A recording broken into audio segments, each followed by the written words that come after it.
Welcome back to the Gridiron Grind with Andrew and Lance. Today we're going to go over our Week 13 game picks. We're getting close to the end of the season.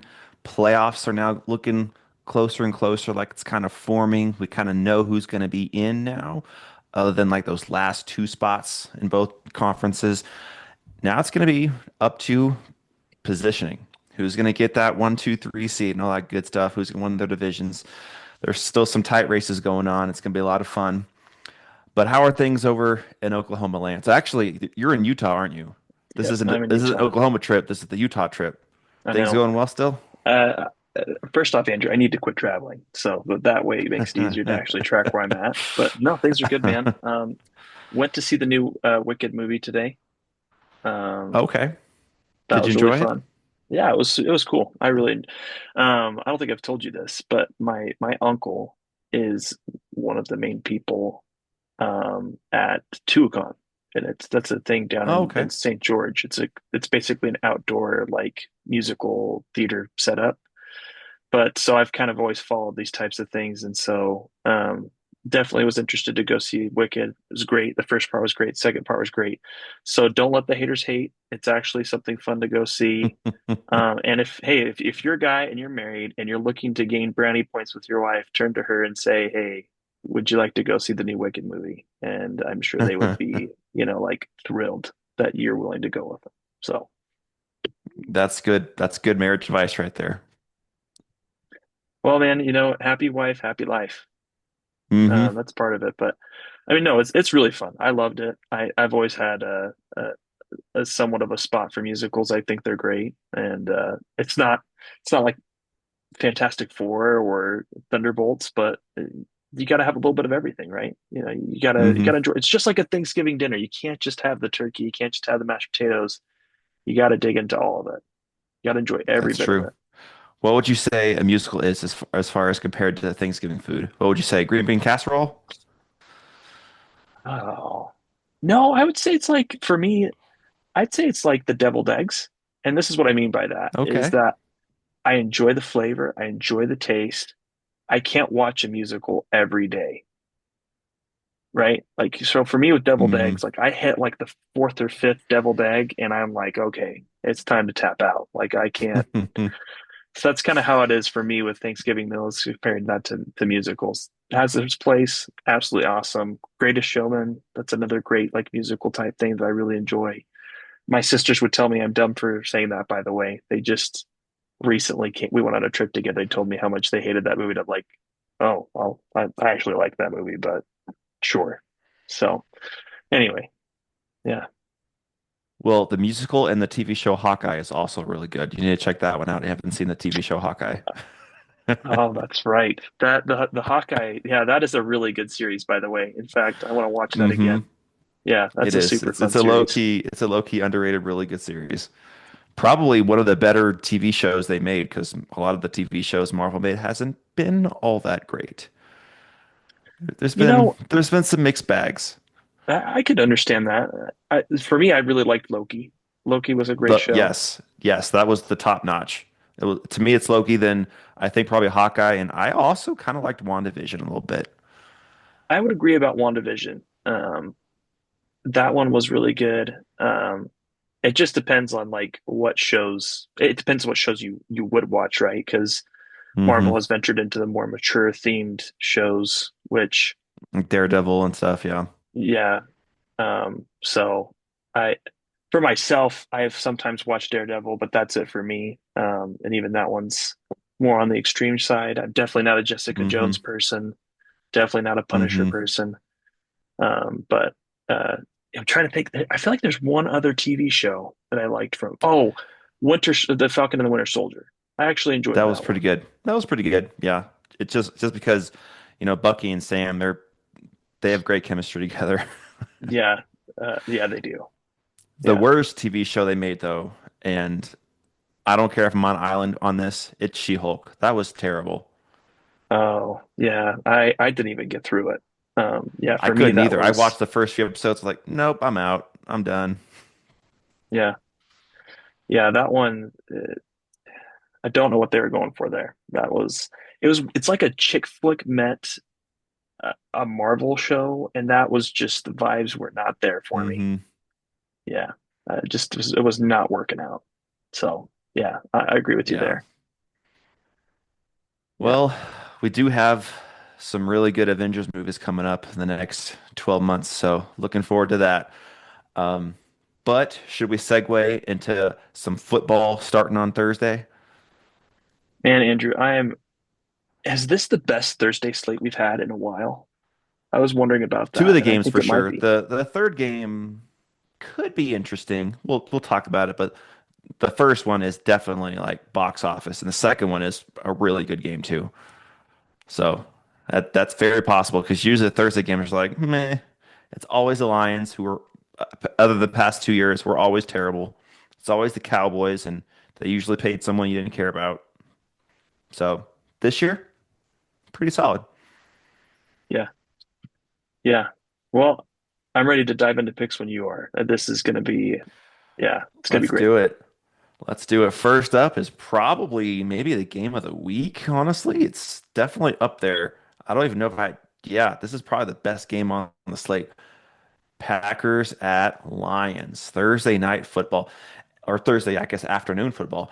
Um, Yeah, only Thursday day football. Yeah, the only thing I don't like about it is it's a Thursday game. I want the best games to not be on Thursday because the teams don't have enough time to prepare. So it's probably Mm, going to be a little sloppy, a little sluggish, but still two juggernauts duking it out, strength on strength. The Packers defense against the Lions offense. It's going to be a ton of fun.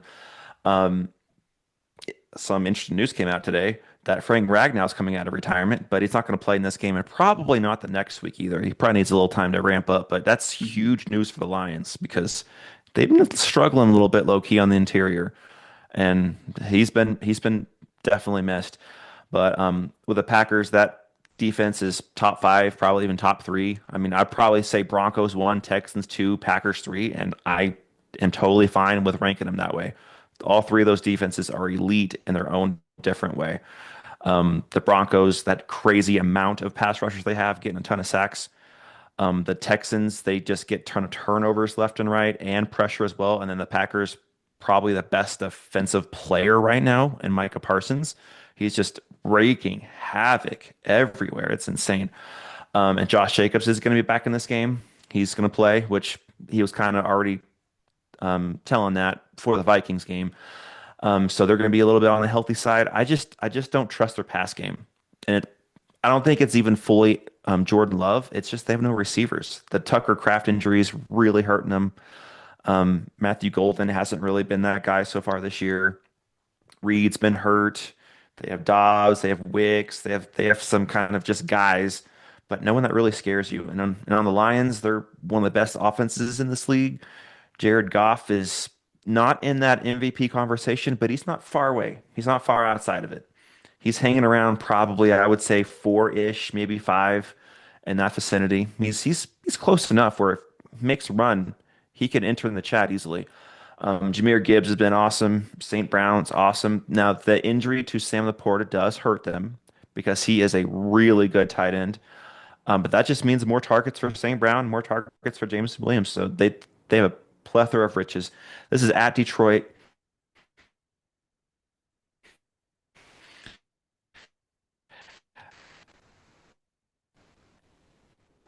but with my belief in the Packers not really having that many pass catchers and the Lions having a really legit offense, I'm picking the Lions to win this game, but only a confidence of two. This one's a coin flip for me. It's strength on strength. This is going to be fun, but I'm going with the better offense at home. So I'm picking the Lions with a confidence of two. Andrew, you cut out for a little bit there, but I think I got everything that you were trying to say. You're picking the Packers or the Lions with the confidence of two. Okay, Did I get that right? that's correct.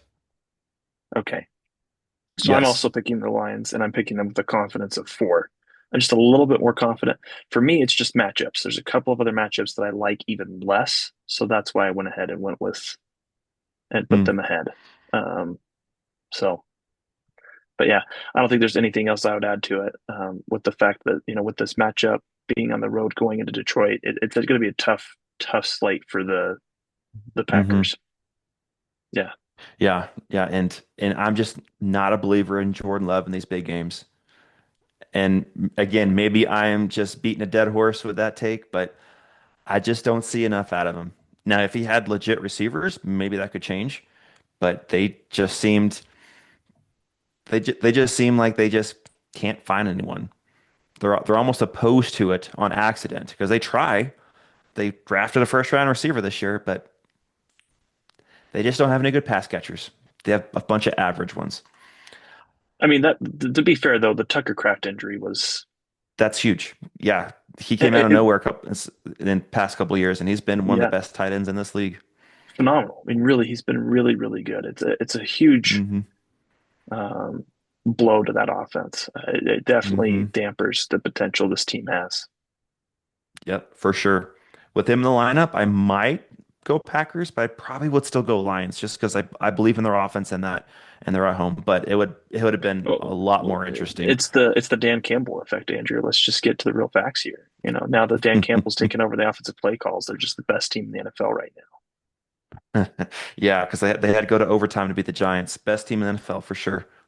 Hey, I mean, let's be clear though. The Giants have been sneaky good at catching some key teams off guard.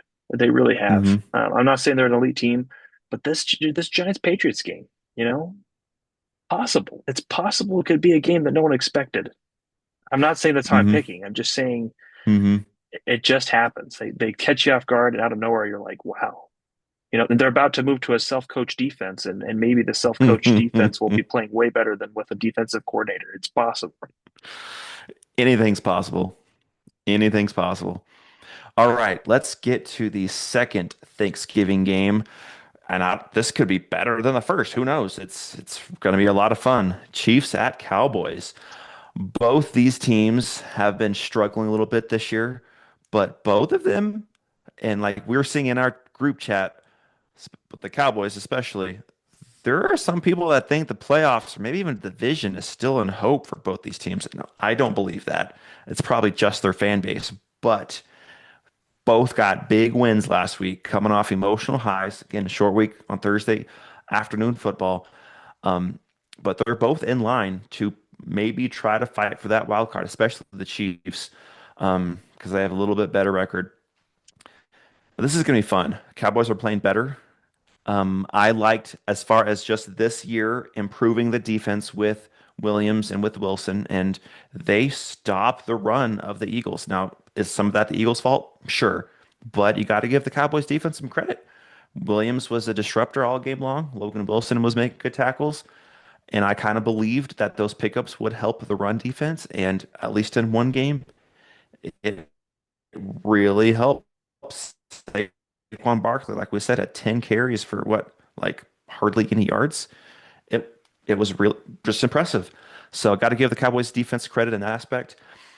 But they're not going against a running team this time. They're going against basically just a legit pass team because this is going to be Chiefs' strength against Cowboys' weakness. The Cowboys' secondary is their weakness. I think that's the biggest factor here. Cowboys are going to move the ball on offense. They'll score points against the Chiefs' defense. Chiefs defense is good. I would say it's not great, but it's good. But the Cowboys offense is elite. George Pickens, CeeDee Lamb, Javonte Williams, they've been playing lights out.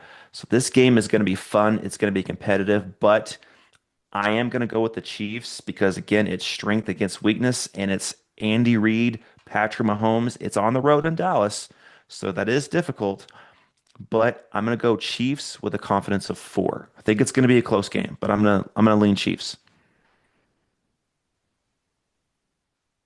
I'm just looking at here, Andrew. So Andy Reid is 18 and 13 against the Chiefs, or excuse me, against the Cowboys. So I just wanted Hmm. that context here going into this. And um, he's 1-0 against them with the Chiefs. And that was the last time they played was in 2021. So it's been a minute.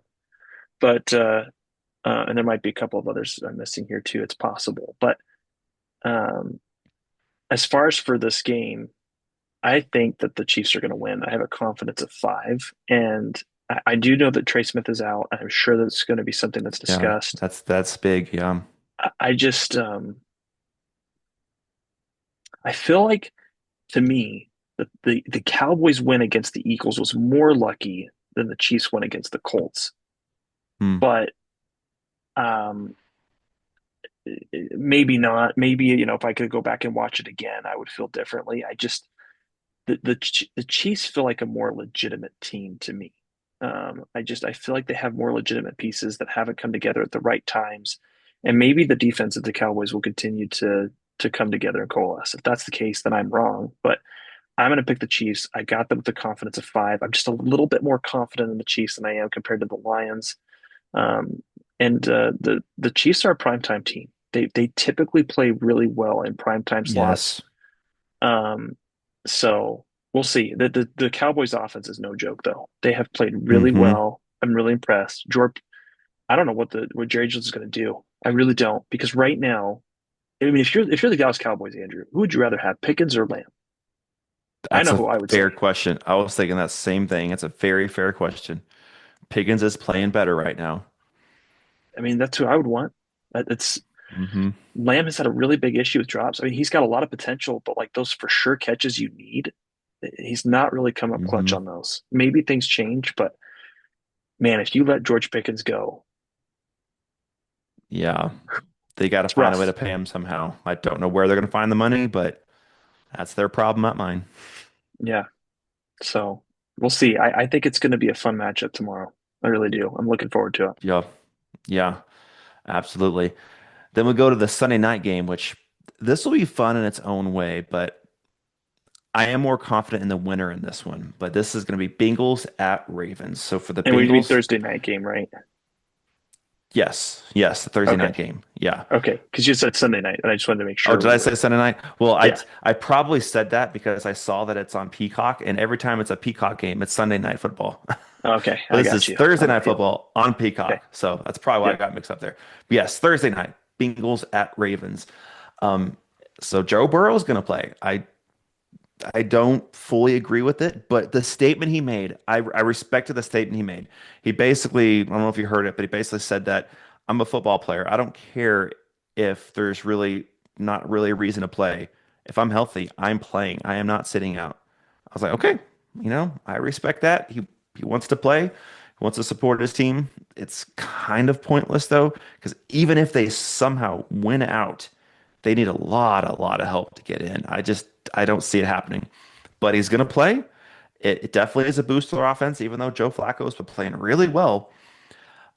I just am concerned with the first game back off of a long stretch of not playing. There might not be rhythm. There might not be all that chemistry. This is going to be like week one of the NFL. And week one of the NFL, the Bengals usually kind of struggle a little bit. And that's kind of where I'm leaning in this one. I know it's a division game. Like you've made great points that division games are always different than everything else.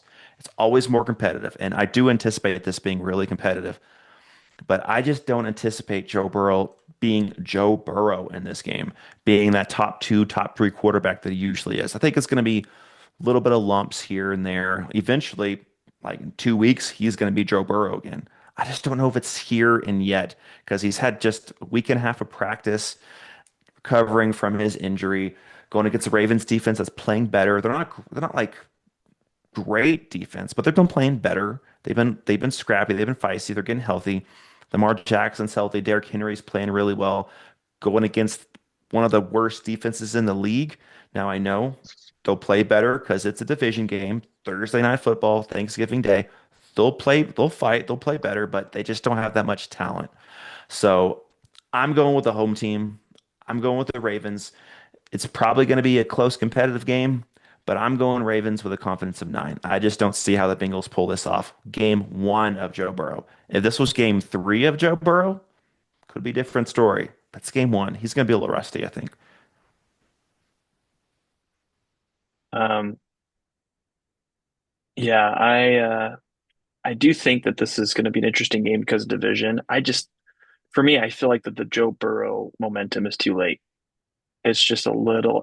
If he Hmm. came back 2 weeks earlier and they were 3-6, I think it's possible to feel a little bit of like I we can do agree. this, we I can do agree. this, but it's just too late. Um, and I know that maybe there's a space in the Bengals' heads if you beat the Ravens, they're 6-6, and the Steelers aren't playing well. The division could be up for grabs, but so much has to bounce right. You can't lose one game. Mm-hmm. You can't lose one game out of these next six. So I've Mm-hmm. got a confidence of 10 for the Ravens, only because of the fact that John Harbaugh has got that team rallied. I don't know how he did it. They were taking Yep. on a ton of water. He somehow patched up the ship. It's no longer sinking. They're actually Mm-hmm. gaining momentum. They've won five, if I've got that right. I'm pretty sure they've won the I think past so. five. Um, so I don't see that changing. I've got a confidence of 10 just because of the fact that the Bengals have fought a good fight, man. That 3-8 record is deceiving. It's very deceiving. Yeah. um, because you know that the Bears game. I mean, Mm-hmm. there's so many different games. Like in the Packers game, there's a lot of Mm-hmm. different games where it really came down to the end, and they were missing a couple of key plays that they couldn't pull it out. So I think this is where you finally put the nail in the coffin for the Bengals, and they close up shop. Yeah. Yeah. I agree. I agree, which is sad because, one of the top three quarterbacks and the top two receivers on the same team, and they're already going to be basically eliminated in week 13 from the playoffs. Well, they're kind of eliminated last week in week 12, so it's really sad. It's just tough year for them, but they're going to get Mhm. a high draft pick, so watch out next year. Watch out next year. Well, here's the key thing. It's not just the high draft pick. They're going to have another favorable schedule. Hmm. And even more favorable because I think they were no, they were the number three team last year, weren't they? I think they were number three. I think it was Yeah, the the Ravens and the Browns, Steelers, but the Browns again just being the which, Browns. But yeah, which I will say, having a fourth place schedule isn't a big change from having a first place schedule. It's 3 games difference. So it's, it is 3 games. I mean, think about it right yeah, now.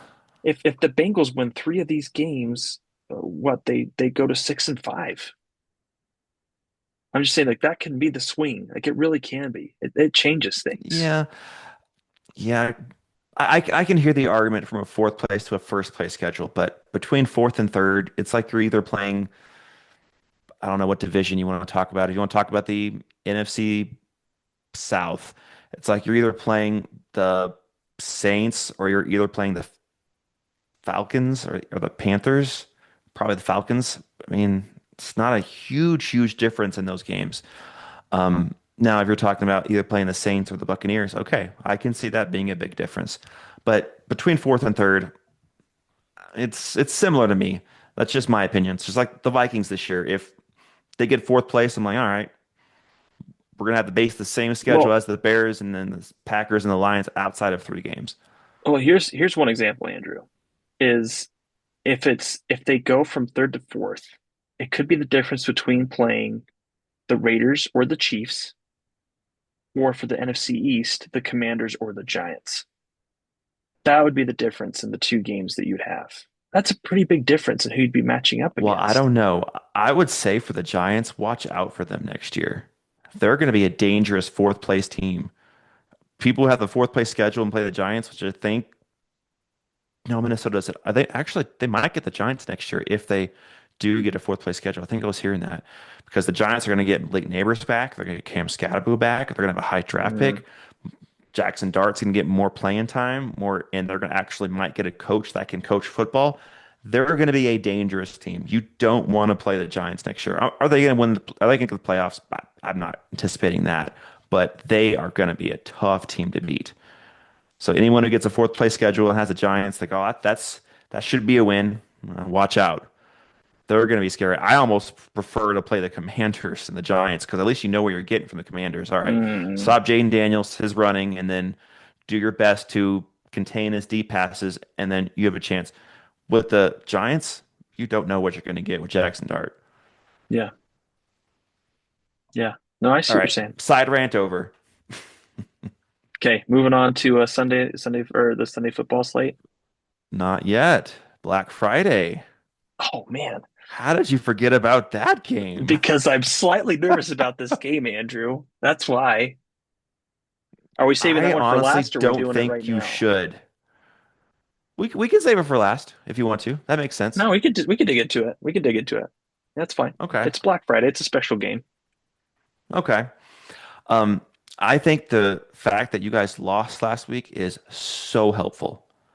It is so helpful because this could have been, I know they have an 8-3 record, but going in playing the Bears, you're not amped up and ready to play. This, if you guys didn't lose last week, this could have been like a quote unquote trappish game because it's a short week. It's against a team Hmm. that you don't really know very well. You're at home. All right, we're 7-point favorites. Let's just roll in here and get a dub. You might not have came with your A game, but coming off a loss, oh, you guys are going to be ramped up and ticked off and wanting to make a statement because you scored 21 points at the gate, three straight touchdowns, then nothing after that. So and the Bears defense is probably worse than the Cowboys defense right now because the Cowboys had upgrades to the run defense. The Bears I run see. defense is Hmm. one of the worst in the league. Their pass defense is not much better. They get turnovers. That's the one thing they do. But the Eagles don't turn the ball over. So that's strength on strength. So it's not a disadvantage. It's going to be kind of probably even. But what you can do to the Bears is you can get to Caleb Williams. You can, I mean, they have a good offensive line. They run the ball well, but Caleb Williams is still young enough where he's not really reading the defense all that well. And you guys have a great pass rush now with Jalen Phillips, with Nolan Smith. The guys are getting healthy.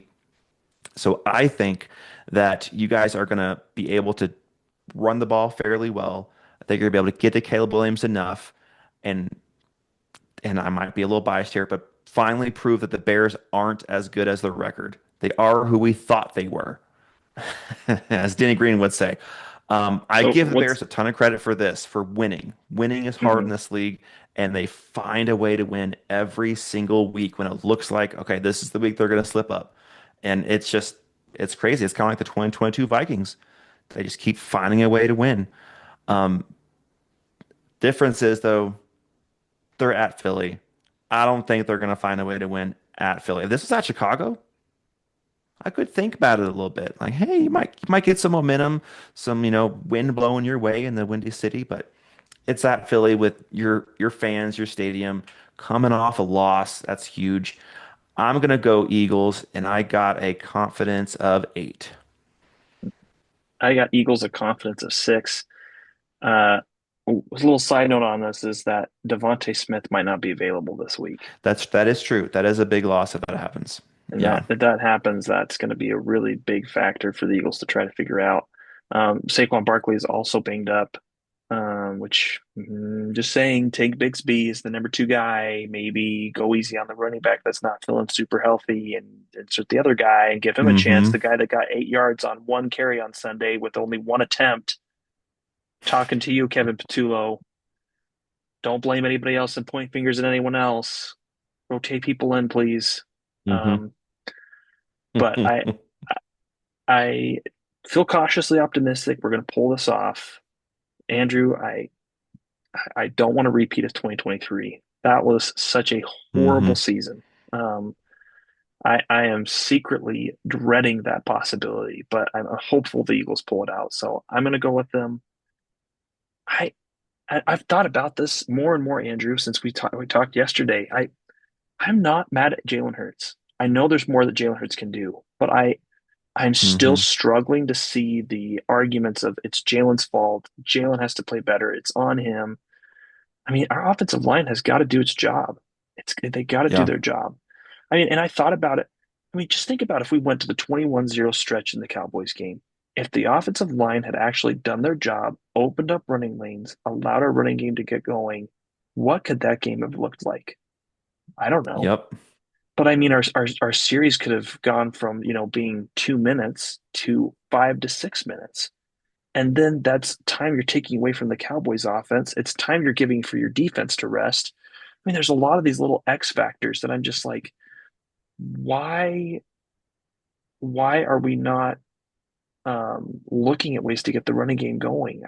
I just one part that Mm-hmm. was interesting that I did hear about. I did not realize that the Eagles were chipping to Jordan Mailata, which is really weird. That is not what I would Hmm. expect to hear in the news I'm reading, but that is what people are seeing when they're analyzing the film. is that they're seeing the Eagles chip to Jordan Mailata, which is so strange because Fred Johnson is our backup right tackle right now. That is for sure who I thought we'd be chipping towards. Hmm. So overall, the whole offensive line has got to play better. Like I remember the Eagles played on, that Sunday night game against Detroit Lions. I don't know if you look at the PFF scores, but I always do when the players roll up. But every one of the Eagles starters was like in the top 10. And I'm like, what are these people watching? These are not Yeah.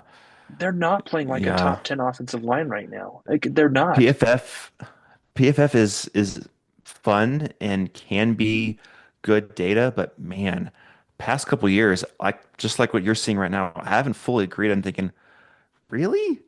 I didn't see that. So I know they watch film all the time. They're professionals at doing this, but I don't know. The past couple years, it seems to be slipping as far as accuracy on that. Well, I think one thing PFF gets wrong, and this is my opinion as someone who played offensive line, is that it doesn't matter if you had an assignment and someone gets out in front of you, like it basically makes a play that you could have helped prevented. Like to me, the argument of I had another assignment doesn't work. Like, let's say that you're pulling and you're supposed to kick out the end, but the tackle gets through. Well, in the pull play, you're just supposed to kick out the first guy that gets through. Like that is Hmm. your priority. Like to me, I could see how PFF is like, well, they weren't assigned that person. We're going to give him a pass. It's really Landon Dickerson's fault. Like, sure, there's some truth to that, but the bottom line is, as an offensive lineman, you need to do your job in filling a gap. Like, if there's not even a chance to get the guy you're supposed to get, you don't just get a free pass to say, well, that's not who I was supposed to get. I Hmm. feel like that there's sometimes that PFF will do that, and I get it to some degree. But the bottom line is you have your own brain. You're not a robot. You should be able to fill in Hmm. the gaps when there's issues that happen. Like if you're supposed to take the defensive end, but you see a linebacker coming through that's taking between the A gap, like okay, you're gonna have to get that guy if it's a passing plan, and then you're gonna have to pray that the running back's gonna step up to get the defensive end. I just sometimes I think they get a little bit too much of a pass. Yes, schemes can fail. Yes, sometimes assignments don't go the way you want to, but it doesn't give you a Hmm. pass as an offensive lineman to just say, "Well, I wasn't originally assigned that person." I don't know if that makes sense where I'm Hmm. coming from, but No, it I, makes total sense. If there's a I guy that's free that you could affect and block, get him. well, He's I mean, gonna like, blow up the play. and here's another example, and I think it's a better example. There's times that Cam Jurgens and Steen or Cam Jurgens and Landon Dickerson will chip, like they'll do a double team, but Jurgens or whoever's on the outside will give a weak block on whoever they're teaming up with. No, no, you pummel that guy and then get to the second level. It's not just give Hmm. him a little shove and go. Like make sure that guy that you are blocking Williams against the Cowboys is firmly taken out of the picture and then get to the second level because yeah, you want to get the 10 yards, but if you're not even getting 3 yards on a running play, that's a problem. That's a really big Hmm. problem. Sorry, that's the end of my rant. That's no, But that's fair. That's totally fair. Eagles offensive line, You'd you're on notice this week. you'd rather get basically guaranteed 4 yards because you blocked the first guy than to skip the first guy and get the linebacker in. Maybe he can dodge that tackle and get 7 yards, but there's also a chance he's getting two. I'd rather get the guarantee four every time. Yeah, yeah, absolutely. All right. Well, since we did the Eagles, let's just go on to the Vikings game. This won't take too long. Um, I'll start with the Seahawks. They probably have the fourth best defense. If we're ranking defenses again on the Packers three, they probably have four, and it's close because they're right there. They have a legitimate, ferocious defense. Um, get after the quarterback. They force turnovers. They stop the run. They're just a well-balanced team. There's not really one guy that worries you on this team. It's just a total team defense that can get you smothered at any moment. It's at Seattle, 12th man, really tough place to play. Um, Sam Darnold, people are saying that Minnesota is very regretful that they let him walk. If you look at his numbers, though, they're fine. They're not like amazing. He has 27 yards passing. Okay, that's good. 2,700 yards passing, 19 touchdowns, 10 interceptions. That's like, that's fine. Yeah, but if you take away that one Rams game, right? I mean, But that's he like has those half in his his. interceptions. Yeah, I That's get what what you're he saying. You, does, you can't though. you can't ignore those That's what because it he happens. That's does. fair. I get what you're saying. Yeah.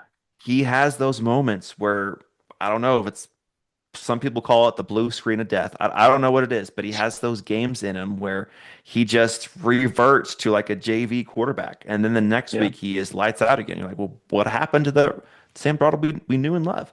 So that's just what he does. Um, but and I'm not trying to discount him. He's been playing well. I just don't think it's well enough that Vikings fans should be regretting the decision to let him walk. Because isn't the ultimate goal to win a Super Bowl? That's everyone's goal, right? There, Minnesota was not winning a Super Bowl with Sam Darnold. We tried it last year. We had a great regular season, but when it came down to crunch time, he couldn't get it done. And everyone's saying, "Well, we could have paid him 35 million, would have kept him." Okay, we could have paid him 35 million and kept him, but who would have lost? Because we had a lot of spending in free agency. We have lost Will Fries, who's played really well at right guard for us. Well, then our offensive line isn't as good. Would we have lost Jonathan Allen and Javon Hargrave? Some might say they haven't played very well.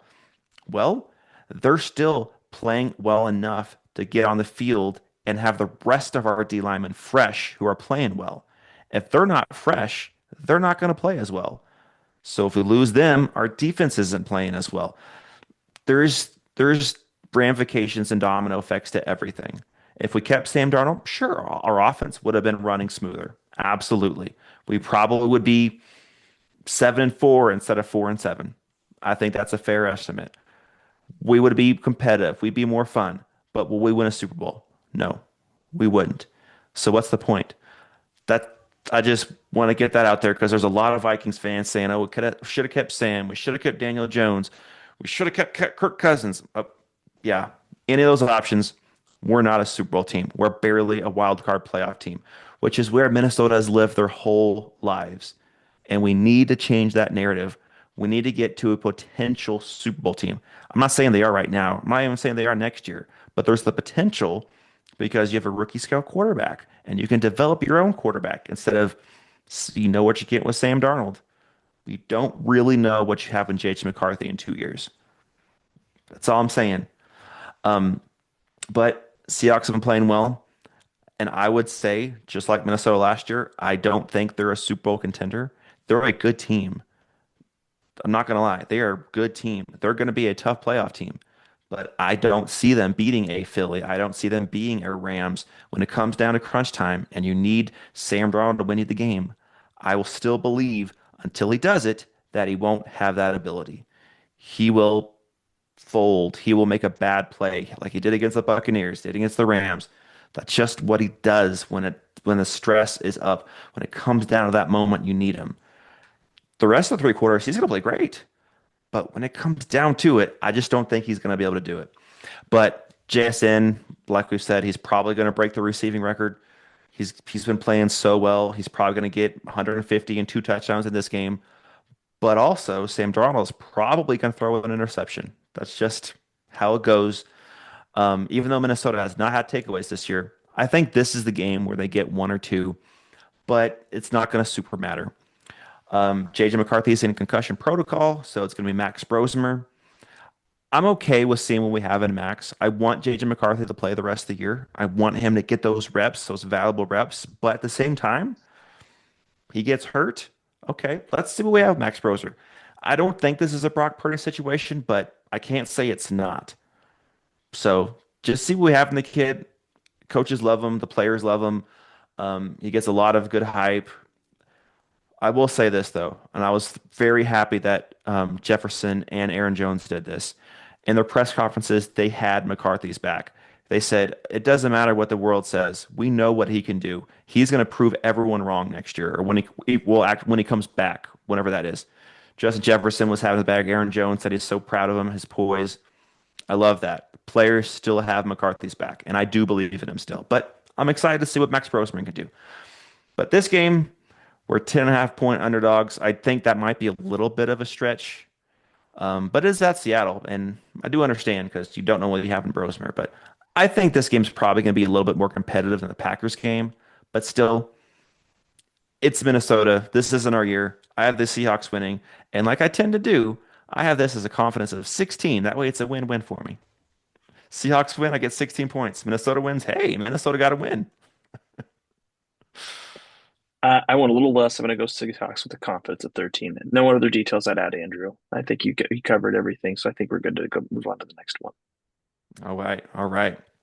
Next up, 49ers at Browns. So Brock Purdy looked pretty bad last week, but he still got a win because the Panthers looked worse. But that's kind of what I was kind of meaning with Joe Burrow. It's his first game back after missing a long time. He just wasn't in rhythm. He didn't have that chemistry. I think that'll improve a little bit. But he is going against maybe a better defense, definitely better pass rush. So they got to watch out for Myles Garrett. Myles Garrett's on pace to break the sack record. So you got to double, triple team him, whatever you got to do. Um, but overall, I'm not going to spend a lot of time on this one. The Browns, they don't have a lot of talent. Shooter Sanders' story is fun. Sure, he got a win last week, but if you really look into it, did he play super well? I mean, he got short fields twice to score two touchdowns, and they played against a team that wasn't playing very well, and their defense controlled. I'll give Shore Sanders credit. He got to win. That's the first time a Brown starting quarterback, their first start, got to win in like forever. So give Sanders credit. We're going to see what he can do against a real team now. It's at Cleveland. That's helpful, but I don't think it's going to really matter. Christian McCaffrey is playing on an MVP type level, even though he's not in that conversation. He's playing on that type of level.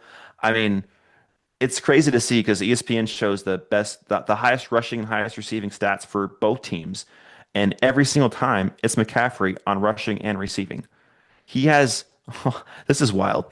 He has 796 rushing yards and 785 receiving yards. He is doing everything. Seven rushing touchdowns, five receiving touchdowns. He is the number one back in fantasy. And I mean, I'm gonna toot my own horn in this. I said at the beginning of the fantasy season in drafts that McCaffrey either gets hurt or he's the best running back in fantasy. And has he gotten hurt? No. And he's been the best running back in fantasy.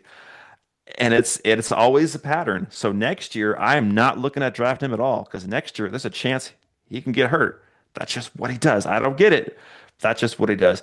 But for some reason, San Francisco is only a 4-point favorite in this. That's interesting to me. But I'm gonna go San Francisco. I'm gonna give it a confidence of 11. I've got San Francisco. I got a confidence of 7, and that's only because of the Browns defense with Brock Purdy. Just weird situation right now. Not very impressed with how Brock Purdy's looked. I think the 49ers must have real buyer's remorse right now. I mean, to me, I That's don't think fair. you've That seen contract, yeah. I think you're seeing a sinking ship contract. Because Hmm. what's the difference between him and Mac Jones? Exactly. Don't see it. It feels like one and the same. So yeah. Hmm. Yeah, I agree. And going to Mac Jones, there's a lot of Vikings fans that are saying, and there's reporters. I forget who I heard it from. Maybe it was Florio, but people are saying that Minnesota is going to be looking at trading for Mac Jones next year. All right, we want to be a 9-10 win team again, barely make the playoffs, and don't do anything about it. Is that what everyone wants them to do? Because you're not winning a Super Bowl with Mac Jones, and this team isn't close enough to elevate Mac Jones to a Super Bowl contender. Why would you do that? I don't know. It doesn't make sense. There was a really good point made by Thor Nystrom. He's a Vikings fan. He's really into in college football, the draft. He works for Fantasy Life, I think, with Matthew Berry. He's a really good analyst. A lot of things he says, usually I'm right there with him, thinking I hear what you're saying. And he made a really good point. And then we'll get to the Jaguars Titans game. But he was saying, if you're a Vikings fan, wouldn't you want JJ McCarthy to start all 17 games next year? Because one or two outcomes are going to happen. Either he develops and hey, he is the quarterback of the future. We finally found one. Or if he continues to play this terribly, you're going to have a very high draft pick in the next draft because you're going to win 4 or 5 games. And the next draft, not next year's, but the one after, is going to be a really good quarterback draft. This draft has like two guys you're thinking could be starters, but Mm. that's the most. Next draft has a lot more. Next draft is probably have the Archie Mannings and some other guys. He was listing off names. So if you're a Vikings fan, you want McCarthy to start all 17 games because it's a win-win. Either he develops and you have your guy, or he doesn't and you get to try it again with a higher draft pick this time. So just want to get that out there. He made a great point. Shout out to him. And I totally agree. You have to play McCarthy. You just have to. You have to see what you have. There's people saying, "Oh, we need to get a veteran in there to compete." What good is that going to do to have a veteran start that's going to win you 7 games? It's going to be more fun to watch, sure, but the goal is a Super Bowl. Okay, another side tangent over. Now let's go to the Jaguars and Titans. Don't think we probably need to spend a lot of time on this. Even though the Jaguars haven't been a great team, they're still 7-4, and they're still within range to catch the Colts. They're 1 game back, and the Colts don't have an easy schedule. It's going to be interesting. A few weeks ago, I thought, yeah, the Colts have this easy, but Yeah, I Jaguars thought are hanging around. I just want to comment on that, Andrew, that we talked about the Jaguars game and you were Mhm. like giving me major flack, but it's shaping up. I think the Jaguars are sniffing blood. Yeah, and honestly, last week was huge. Both teams played an overtime game, and it went the Jaguars' favor in both of them. They beat the Cardinals. Colts lost to the Chiefs. If that Mhm. switches, this division race is over. It's done, dunzo. But it went in the exact Jaguars' favor. So they got the win. Now they're on 1 game back. They're right there. I still don't think they're going to catch the Colts. I think the Colts are the better team, but they're within striking distance and anything's possible. So Trevor Lawrence, 14 touchdowns, 11 picks. That's not great. That's the reason why I've been out of the Jaguars all season. I know they got a good defense. The run game's been solid. They're starting to get some guys healthy again, but Trevor Lawrence just hasn't shown it this year, and honestly, any year. So that's the main reason. I mean, it's wild for me to say this, and just gonna say it. I prefer Daniel Jones to Trevor Lawrence. I mean, is that crazy to say? I mean, I think you're kind of underestimating the Jonathan Taylor factor, but that's That's neither here fair. nor there. That's fair. But still, I would prefer Daniel Jones to Trevor Lawrence. I don't know. But Trevor Lawrence is Hmm. doing just enough to get wins. Their defense is playing well, and they're playing against the Titans. That's all we got to know. Titans have, I mean, they could have been a winless team if not for Dean Ricardo dropping that ball right before the end zone, and the Titans getting the win against the Cardinals. That'd be wild if they were a winless team this year. So they got a lot to work on. They're going to hope they can get some free agents and draft well. I got the Jaguars winning with a confidence of 10. Confidence of 8 for me, and it just comes down to divisional. They just get a little squirrely. Yeah.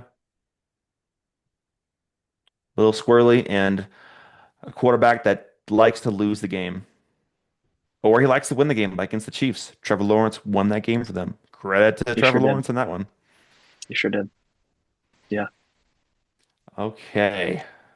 Now let's move on to a really interesting one. I had to stare at this for a while, and this is my confidence of one. I'm going to start there. This is my one confidence. Texans at Colts, because this is strength against weakness. The Texans' strength is their pass rush. The Colts' weakness and Daniel Jones's weakness is pressure and getting defenders in your face. That is when he makes all those mistakes. If he has a clean pocket or if he's pressured a little bit and can escape with his legs, he has proven he's a really good quarterback this year. But when he is getting swarmed, that's when he's turning the ball over. He's fumbling, taking a lot of sacks, and that's what the Texans can do. This game, I was like, ooh, I'm really interested to see this. And CJ Stroud should be back, even though Davis Mills hasn't played poorly. I'll give Davis Mills credit. He's played good enough to keep them afloat, get a win here or there. That's what you need in your backup. So he did exactly what he needed to do. Get a win, make it competitive. He almost beat the Broncos, then he beat the Jaguars, which wasn't because of him. It was because Trevor Lawrence had a Trevor Lawrence play and fumbled the ball, but still got the win. Great job, Davis Mills. CJ Stroud's coming back. They're getting healthy. Defense is legit. But it's at Indy, and I think Indy is overall the better team even though it's close, it is really, like I said, this is my confidence of one, but I'm going Colts. I could see it either way, but I'm going Colts with a confidence of one. I'm going Texans confidence of 2. I like it. I like it. We got our first game that we differ in, Andrew. Um, Only by and 3 points, so it's not gonna make a huge it's fine. difference. It's it's fine. It's just going to add to my lead eventually when they pull it out. I'm just I'm a believer in the Texans defense after this Bills showing. That was such an incredible game. I mean, Hmm. goodness, that they looked unstoppable. And Hmm. um, I still think CJ Stroud's a better quarterback than David Davis Mills. And so I Oh think the yeah, for offense sure. For sure. will look better with Stroud back. And I, I don't know, man. I think the Colts were a little lucky on their schedule, and that's what's kind of padded up their wins. Like you say the same thing for the Bears. Well, shouldn't we say the same thing for the Colts? I don't think the Colts have faced an overall like They beat the scary Broncos. schedule. Yeah, but that was early, and the Broncos early is not the Broncos now. I think the Broncos are a better team than they were earlier this season. Put up 29 points against that defense. Again, I mean, I agree with you, but I think the Broncos have gotten better since. Offensively, Uh, yes, but defensively, they've been the same. I mean, I see that to some degree, but they struggled for the first part of the Eagles. That Eagles game was a really big turning point for that Broncos team. Truly, they Hmm. really did in that second half turn things around and play better. I just want to look back here. I mean, they did play the Rams, and that was a close game. Like I give you that. But other games that Yeah, they had that were they not should have tough won that game matchups. too. It was again one of those drop of the ball at the end zone. But I mean, the Dolphins have not been good. The Titans have not been good. The Raiders have not been good. The Titans again, not good. The Steelers, when they played the Steelers, were not a great team, but the Steelers still pulled it out. Falcons, I am definitely out on the Falcons. I mean, you're talking about like what was that, 7 games I just said that were like not great matchups. I mean, that's a far cushier schedule than someone like the Chiefs or the Eagles have played or the Lions. Yeah. It's a very, very cushy schedule. There's Hmm. tough games in there that I didn't include. I mean, Chargers, I will give props to that. That is a tough team. The Chiefs, that's a tough team. The Rams, a tough team. The Broncos, but like overall, that's a very cushy schedule. Like that is not a schedule that a lot of teams have had the luxury of enjoying this season. So I don't know. And then like actually just thinking about it, like what if we went over to the Texans schedule? You got the Bucks, you got the Rams. I would say those are the Seahawks. That's definitely a tough. The 49ers. I'm not going to count the Ravens because the Ravens were a complete mess when they faced them. The Broncos, the Bills. I mean, that's already 6 games compared to the 4 games that were tougher matches. I feel like that the Colts have benefited from an easier schedule. The Texans. This goes back to the 4 versus 1. Like I can't remember where the Colts finished last year, but I think they were close to the bottom of the division with how things went Titans last were year with Titans were Richardson. last. Titans were So last I because they think had the they were number one two. pick, I think they were the second team, and then the Texans were the number one team last year. and Jaguars So, for yeah, yeah. but I mean that makes a big difference. I mean that's like 3 extra games that the number one team had. So anyway, my point is I think that the Texans have been a victim to a tougher schedule, and the Colts have taken advantage of a cushy schedule. So we'll see what wins out. But I'm struggling here. I know that the Colts almost beat the Chiefs. I just look at it, and that Texans defense is just ferocious, man. It's yeah, like I said, it's the Ferocious. second best defense to me, and it's close to the best. Them and the Broncos is like Well, a coin flip. and the Colts are coming in, or the Texans are coming into this game with extended rest, and that could be a beneficial advantage to them. It also could hurt them. We'll see. I lean more towards that it's going to be beneficial to them going into this divisional game. Hmm. You said a But lot of really positive things for someone with a confidence of two. that's because of the matchups, man. That's what it comes down to. It comes down to the matches. I'm saying I feel confident about my pick. I don't feel confident about the like that they're going to win by a lot. I think that that's the nice part about the confidence thing is that there's different ways to. And I see it more as that's my confidence at the team winning. Mm, I, all right, we'll keep splitting hairs here, Andrew. I get what you're doing. You're just trying to poke holes in my argument. That's fine. That's fine. I'll take the I'm trying victory to lap have you next pick the week when I Texans win. with a confidence of 16. Change it to 16. No, no. All right, let's keep going. We have reached enough sidetracking, Andrew. People want this Okay, podcast to be over with. totally fair. Yeah, we're probably only halfway done with this schedule because this is a 16 game schedule. Um, okay, next up, Saints Dolphins. We probably don't have to spend a lot of time on this, Tyler Shook has had an up and down year. He looked Hmm. good a couple games. Last game he didn't look all that great. Um, looks like I'm Alvin going the Kamara might Dolphins. miss again. Yeah, I mean, even though the Dolphins have their own problems, I'm gonna go Dolphins as well. They just have more talent, but I'm not a believer in the Dolphins, so I'm only going with confidence of three. I'm going to go Dolphins by 9, and that really just comes down to I just the Saints offense is just lost. They're lost right now. And Hmm. I, one question I do think about this game, Andrew, that it came up in my mind today. Why did they draft Tyler in the second round? What were they doing? Like, I, I just don't see the thought process. This guy was not going to be the starter. I really believed that personally that this was not going to work out. If you were going to go for someone, why didn't they trade it for Jackson Dart? Like, if you really were looking for somebody, that was the Hmm. only guy that made sense. I think it was a bad move, Yeah. and they just wasted draft capital. So it's unfortunate, but yeah, I'm way more confident in this matchup and what I've picked than the Texans matchup. That's fair. That's fair. I've just I've been not like super impressed with the Saints, but I've said, hey, they've been competitive. They've played hard in a few spots. So that's the only reason why I have this as a three. And I don't believe in Tua. I believe in Devon Achane, but I don't believe in Tua. So anyway, we'll move on to Falcons at Jets. Two more teams that are not playing very well.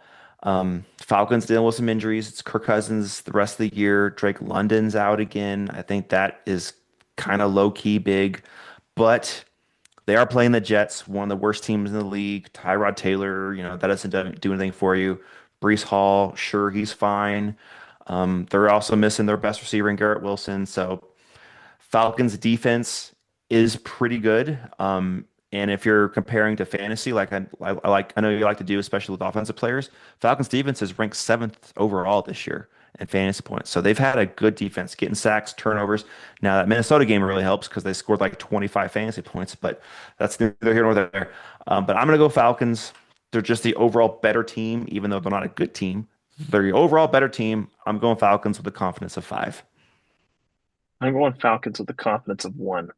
Uh, this feels like a an upset candidate to me. Okay.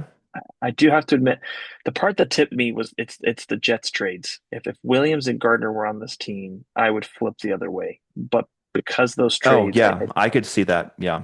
I think they just lose out. But I think it's going to be closer than people think. I Kirk Cousins is not playing great football. He's really struggled in terms the drop off is there. And this is 2 years now that we've seen a drop off. So like I think it's Hmm. over for him. I think he's hit the Russell Wilson Yeah. wall and it's come hard. So I He think they played pull it out. okay last week. I think he had two touchdowns, one pick. He played okay. It wasn't great, but one of those picks was a pick six. So I mean, that's pretty bad. But Yeah, he was okay. I just think it's like the that Panthers game, like that they totally could have won that game, but Kirk Cousins Yeah. just played dreadful. And I know he wasn't Yes, he planning on did. starting that game, but he just did nothing for the team. And so it basically just Hmm. defaulted to the Panthers to be able to pull it out. And yeah, I hear you. But yeah, I think I'm good. I've shared my thoughts, and we've got plenty more to dig into in other games. Yes, and some good games coming up. Maybe not necessarily this one, even though the Cardinals are a plucky team. They play hard against everybody, even though 3-8, not a chance in the playoffs. Jacoby Brissett, I've always been a fan of him. I've picked him up in a couple of fantasy leagues, and I'm happy to start him because he gives you fantasy points because all he does is hunt. He's a good, solid starting quarterback in this league. He's probably better than six or seven quarterbacks who are starting right now, maybe more than that. I'd pick him over Tua. I would. I honestly would. Um, Yeah, so I've been impressed with him. Michael Wilson's played really well. Marvin Harris Jr. might be back in this one. Trey Benson might be back in this one. He's coming off IR. His 21-day window was opened. But the Buccaneers really, really need to win, man, because they're only a half game up on the Panthers. They were fortunate that the Panthers lost last week. Um, They're neck and neck, and the Buccaneers have not been playing well of late. They've had some tough games, really difficult schedule. They need to get things turned around. And I believe Bucky Irving is going to play this game. So they finally get a boost there. Him, Emeka Ibuka, I think Baker is going to do enough. He's out of the MVP race right now, even though if I had a vote, I would have voted for him 2 games ago because he carried this team himself. But recently, it just hadn't been there, and he got hurt last week. But sounds like he avoided anything major.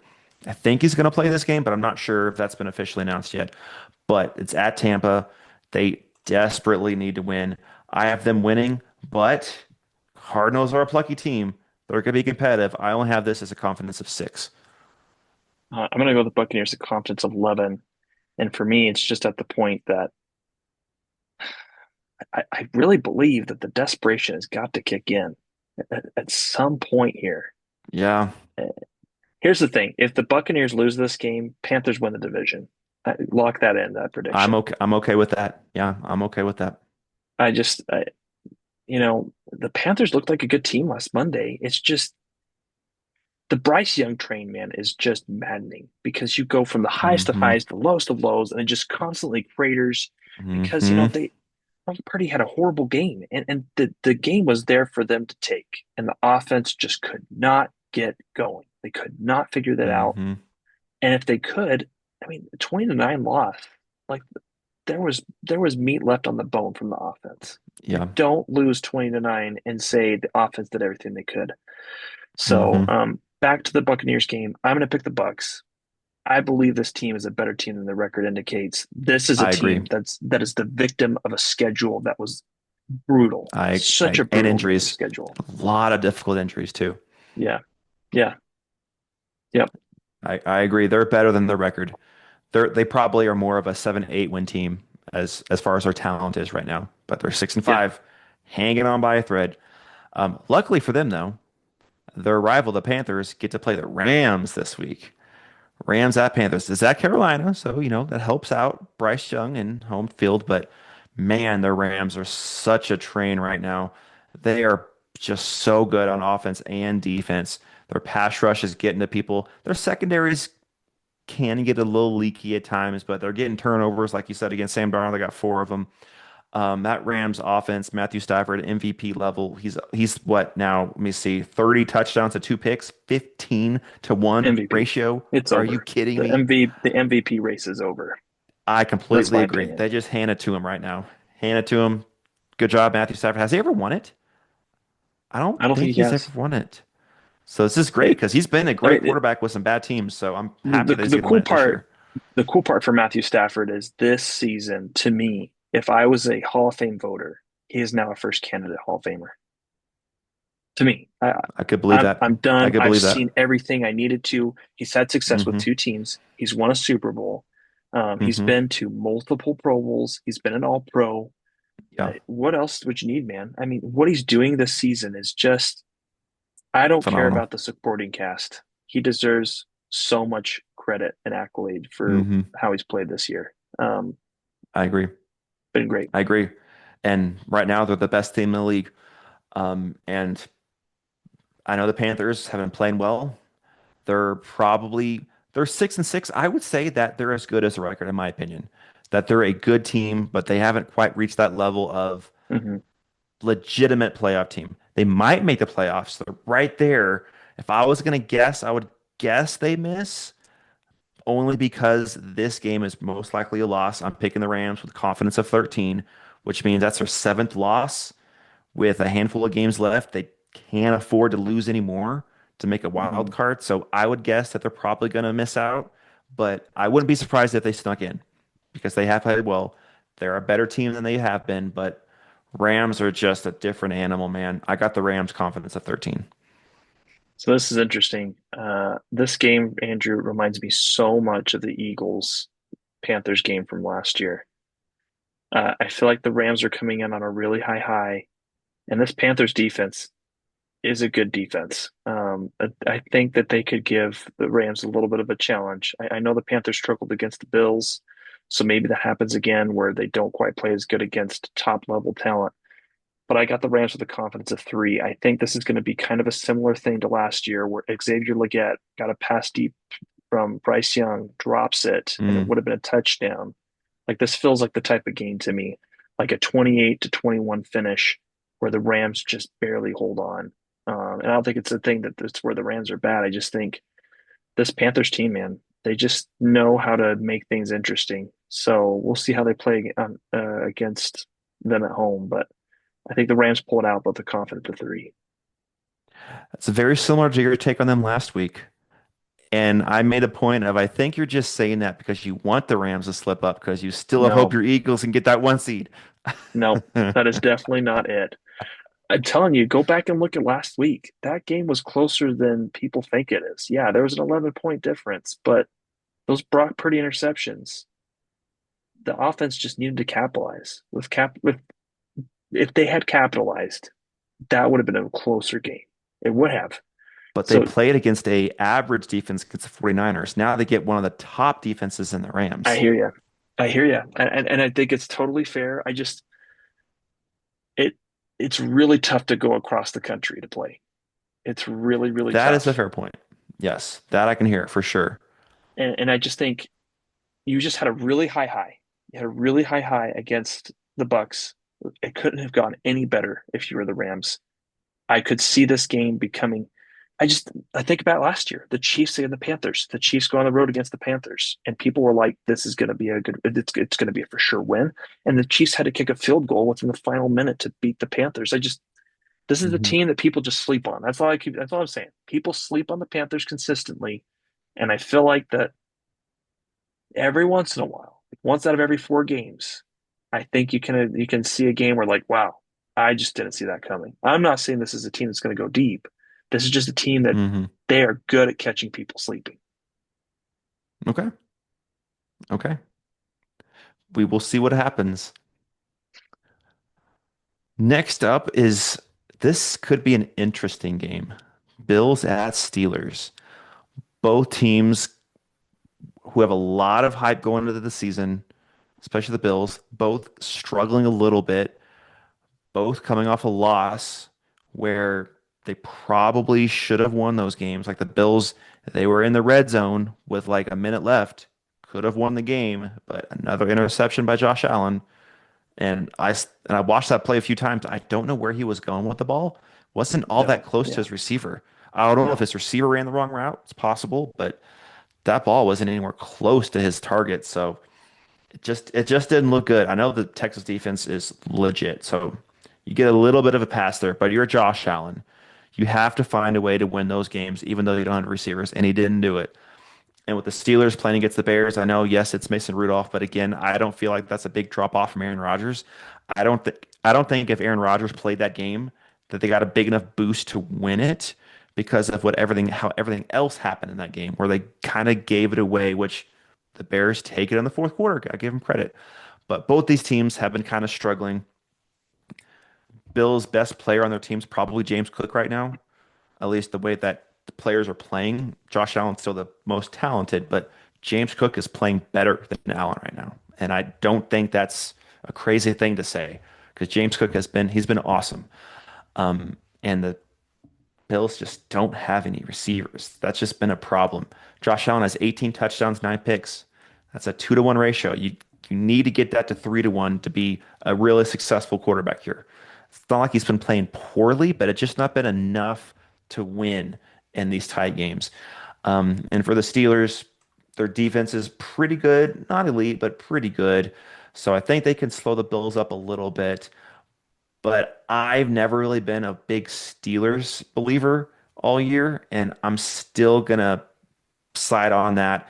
It's gonna be a competitive game. I wouldn't be surprised if Steelers win, but I'm gonna go Josh Allen over either Rodgers or Rudolph. I'm going Bills with a confidence of 7. and I'm going Bills with a confidence of 12. I feel like the Steelers team is just they've fallen off the wagon. Um, Hmm. I'm not a believer in this team right now. Uh, Yeah. I don't know what they're really good at the moment. And it's not that they don't have good players on defense. I just feel like holistically, the back end of the defense is not strong right now. They've had injuries with the secondary that's really hurt them. Slay has definitely dropped off in terms of his ability. Hmm. Minka Fitzpatrick has had to adjust in terms of, um, oh, wait a minute. Oh, sorry. Ramsey, excuse me. Oh Hmm. my gosh. Jalen Ramsey, who is currently Hmm. on the team, not Minka Fitzpatrick, has had to fill in different gaps. That's not his typical role. I'm just not seeing a win there. I do understand where you're coming from on your argument. I just feel like it's a weakness against weakness with the Bills defense and the Steelers offense. If this offense of the Steelers was better, I'd be more Hmm. willing to say, hey, they could pull this out. But yeah, I'm not a believer in the Steelers offense right There's now. been one player from the offensive side that I've been impressed with all year for the Steelers. That's Jalen Warren. He's played really well. He's Yeah. looked much better than I thought he would. Because last year he was, Mhm. him and Najee Harris, they split carries, and I thought, okay, being that kind of scat back, that's where he thrived. But him being the main guy, he's played well. I've been impressed. Well, one of the person I throw in there too is Kenneth Gainwell. That too. Yep. He's averaging Yep. 4.7 yards a carry. He's got 3 touchdowns, 336 yards for the season. He's been a good change of pace back for this team. Hmm. Yeah, absolutely. And that's just what Arthur Smith does. He has every time he has an offense, he uses two backs and he uses them both fairly well instead Well, of leaning into why one. why is he head offensive coordinator though, man? Well, he should be a running back coach or an offensive line coach Hmm, or a running interesting. game manager coach, not an Yeah. offensive coordinator because he's running into the same issues. Passing game concepts are not creative. The Hmm. quarterback is overall not doing well. Like really, in the large scheme of things, is not producing at the level that you need to win. Hmm. At some point, it's got to That's an come back interesting on your thought. offensive coordinator a little bit. Yeah, I don't know. that is a really interesting thought. I can see that. I can see that. All right, we have three games to go, and all three of these are kind of Duds. interesting in their own way, in a way, I because think they're all duds, Andrew. kind of are, but I would say that all three of these are sort of upset alert in a way, a little bit, because the Hmm. team that's highly favored, their scenario. So I'll just go into it. First up, Raiders at Chargers. For the Chargers, they're at home. They're playing against a 2-9 team. They're probably it's a Harbaugh team, so they're not going to sleep on them, but they're probably not going to be fully amped up for this. Amar Hampton might be Hmm. back, but he might be a little rusty first game back from that really bad injury. And the Chargers O line is decimated. Now they got to go against Max Crosby. So that's going to be difficult for Herbert to have time enough to get rid of the ball. The Raiders defense has been okay this year. They have been horrible. They've kept them in games occasionally, mainly because of the pass rush. So I think that could be a little key thing. And anytime you fire any kind of coach, there's always seems to be a little boost the next week. Like look at the Giants. They fired Dayball. They almost beat, I think it was the Packers when they fired him. They almost beat the Packers and then they almost beat the Lions. There's always a little bit of boost in the players because the players say, whoa, they fired our coach. If we want to have a roster spot next year, we got to show that we still care. So they play a little bit better. So I just see this as a Raiders might be a little plucky in this game. I think one of the keys though is that Ashton Genty got a little banged up in the last game. Hmm. I th I don't know his stats at the moment, but I think it's an ankle or something like that, and that could be a little dicey going against a good Chargers defense. And if Ashton Genty gets bottled up, this team isn't going to win. So I do have the Chargers winning, and I do have a high confidence level of 14. But this is one of those games where if the Raiders won, I'd be like, I mean, I'm not super shocked just because of the situation. Chargers are probably not fully amped up for this. Raiders just fired their OC, so some reason their offense is going to play better. It's just how it works. I don't get it, but that's just how it works. But I'm still confident Chargers should pull it off. Confidence of 14. And I've also got them with the confidence of 14. I've got nothing to add. The Raiders have just fired their offensive coordinator. They fired the faux Greg Olson. Not fired. They hired the faux Greg Olson to be their offensive coordinator. I don't know if you saw that, but there's been some funny comments on social media about how Greg Olson's left the Fox booth in order to become the offensive coordinator. But no, it's a different Greg Olson, the lesser Greg Olson. Hmm. Um, I don't know. I don't see that making a difference. I really like Ashton Genty, Yeah. but Geno Smith is just he has been so bad. And I've said this Yeah. about Bijan Robinson. Bijan Robinson cannot be a phenomenal running back with being paired with such horrible quarterback play. And the same applies to Hmm. Ashton Genty. Yeah. That's totally fair. Running backs can only carry the team so much. If your quarterback can't pass the ball, you're gonna get 9, 10 boxes all the time, and you can only do so much. Yeah. All right, next up, Broncos at Commanders. This is Sunday Night Football. Um, and again, I would put the Broncos on just slight upset alert, only because it's the Commanders. They're not going to really be ready to play this game, and the Commanders are finally healthy on their receiving core. Like all three of their main receivers, McLaurin, Debo Samuel, and I think Jalen Lane is their third. I'm not sure who their third is, Hmm. but all three of them are healthy for the first time. And so Marcus Mariota is going to have some targets to throw to, and it's at home. And I think the Broncos are coming off who they played last week. No, they had a bye last week, so they're coming off. They're fully rested, but their offense hasn't really been that great. It's been their defense Yeah. that's carried them. So their offense is going to be probably more out of sync in this game. I still have the Broncos winning with a high confidence level, confidence of 15. So don't get me wrong on saying upset alerts in some of these, but I think that this could be one where the score is like, wow, the Broncos barely pulled it off. Like I don't know, 18 to 14, something weird like It's so that. funny you keep saying high upset alert, but then you say 14 and 15, and I say 14 and 15, and I'm like, don't worry about it. It's fine. They're gonna Hmm. win. There's something wrong here, Andrew, because you just like, went after me hardcore about my Texans by two pick, but here you are, walking back your Chargers and Broncos picks. Like, come on, dude. I'm not walking them back. I have 14 and 15 on there. I Uh, have confidence the Chargers and Broncos are going to win. yeah, I'm just saying that I think these you're are those setting yourself games up. where the score is closer than you think. It's like, wow, the Chargers only beat the Raiders by 6. Oh, okay. Something like that. But I Okay, all still right. have confidence. That's why I was saying that I don't think these confidence level is how much they're going to win by. Just you're confident they're going to win. And I'm confident the Mm, Chargers and the Broncos are going to win, but I think it's going to be competitive. More competitive than we think. That's what I'll say. okay. All right, I got nothing else out of the Commanders. I'm out on the Commanders now with all their injuries. I know that they're Hmm. getting receivers back, but Marcus Mariota is still at the control, man. It doesn't matter Yeah. how much horsepower your car has. If you don't really know how to drive a car, you're not going to get anywhere really Hmm. anywhere. So Okay. What was your confidence in this one? 15. 15 as well. We had the same confidence level on both of those. But now, probably the highest of these three, at least, upset alert. Monday Night Football, Giants and Patriots. Only because the Giants have been playing really well of late. Almost beat the Packers, probably should have beat the Lions, but they let it go to OT and Jahmyr Gibbs just ended it. Um, but I mean, Jameis Winston has been so much fun, but it sounds like it's going to be Jackson Dart now. I don't know if that's good or bad because Jameis Winston has been fun to watch, but Jackson Dart's obviously a better player. For winning, it's good, Andrew. If you're interested in winning, Yes, taking Jameis Winston yes, out is good. yes, yes. And this is a legitimate trap game for the Patriots. I think next week they have the Bills. Yes, they have the Bills next week. So that is one of the key reasons why this is their trap game. They're coming off a close win against the Bengals, which probably shouldn't have been that close, 26 to 20. They almost lost that. Now they're home against the Giants. All right, let's just smooth sail, get a simple win, then we get ready to host the Bills next week. I think they might be overlooking this game a little bit, but they still are the much superior team on talent. So I do have them winning with a confidence of where to have it of 12.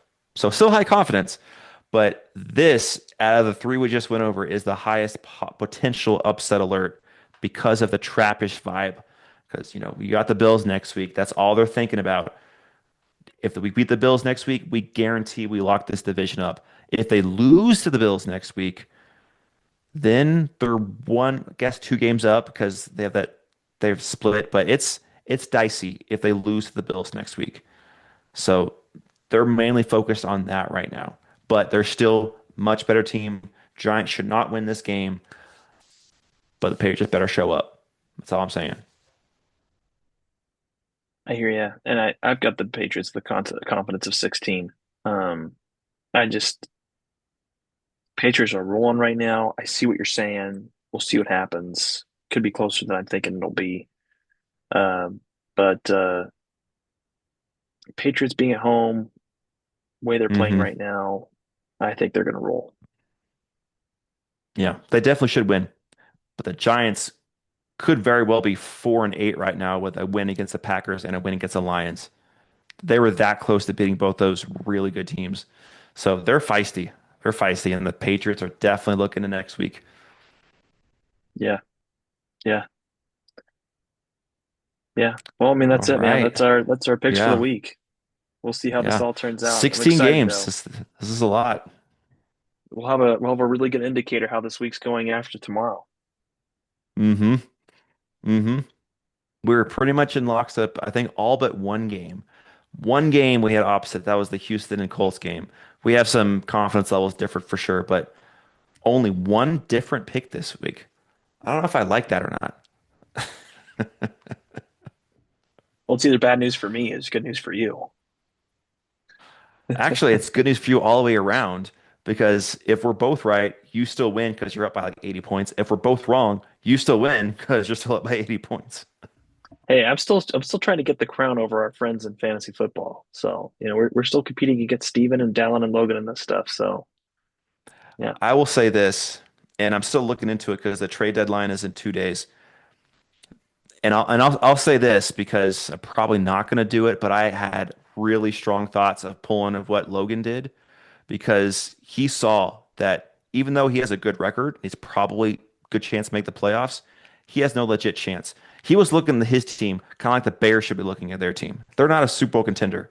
He is not a championship contender. So he traded his best player for a high draft pick next year. He traded St. Brown for a third. I was like, ooh, I like that.